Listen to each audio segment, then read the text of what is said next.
down the mine. One day, Thomas was at the junction when Gordon shuffled in with some trucks. "Poof," remarked Thomas. "What a funny smell. Can you smell a smell?" "I can't smell a smell," said Annie and Clarabel. "A funny, musty sort of smell," said Thomas. "No one noticed it till you did," grunted Gordon. "It must be yours."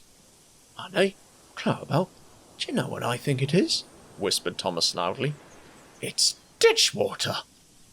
Gordon snorted, but before he could answer, Thomas puffed quickly away. Annie and Clarabel could hardly believe their ears. "He's dreadfully rude. I feel quite ashamed. He's dreadfully rude," they twittered to each other. "You mustn't be rude. You make us ashamed," they kept telling Thomas. But Thomas didn't care a bit. That was funny, he chuckled. He felt very pleased with himself.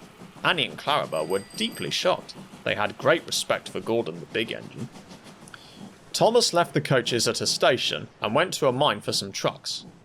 Long ago, miners digging for lead had made tunnels under the ground. Though strong enough to hold up trucks, their roofs could not bear the weight of engines. A large notice said, "Danger! Engines must not pass this board." Thomas had often been warned, but he didn't care. Silly old board, he thought. He had often tried to pass it, but had never succeeded.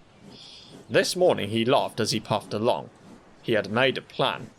He had to push some empty trucks into one siding and pull out full ones from another. His driver stopped him, and the fireman went to turn the points. "Come on," waved the fireman, and they started.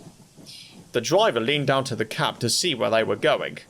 "Now," said Thomas to himself, and, bumping the trucks fiercely, he jerked his driver off the footplate.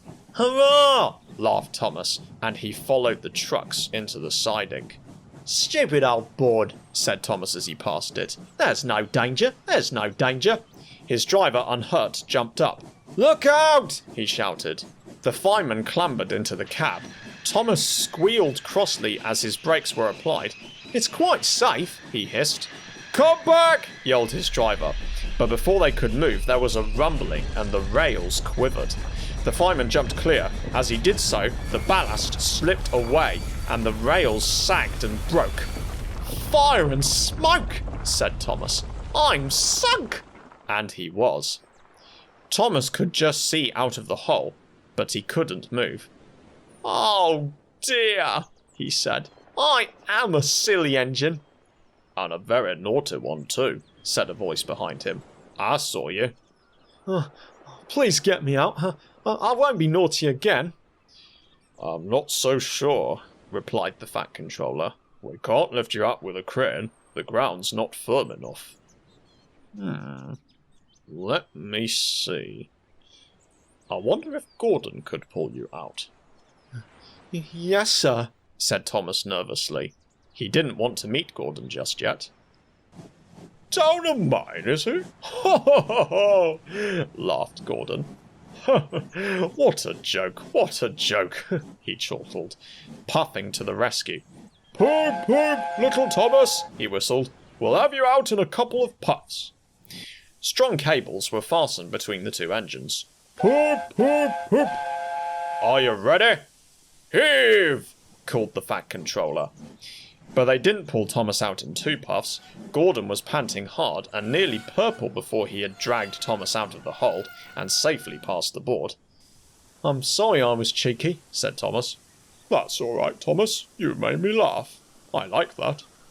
"I'm in disgrace," Gordon went on pathetically. "I feel very low." "I'm in disgrace too," said Thomas. "Why, so you are, Thomas. We're both in disgrace. Shall we form an alliance?" "An ally what was it?" "An alliance, Thomas. United we stand, together we fall," said Gordon grandly. "You help me, and I'll help you. How about it?" "Right you are," said Thomas. "Good, that's settled," rumbled Gordon. And buffer to buffer, the allies puffed home.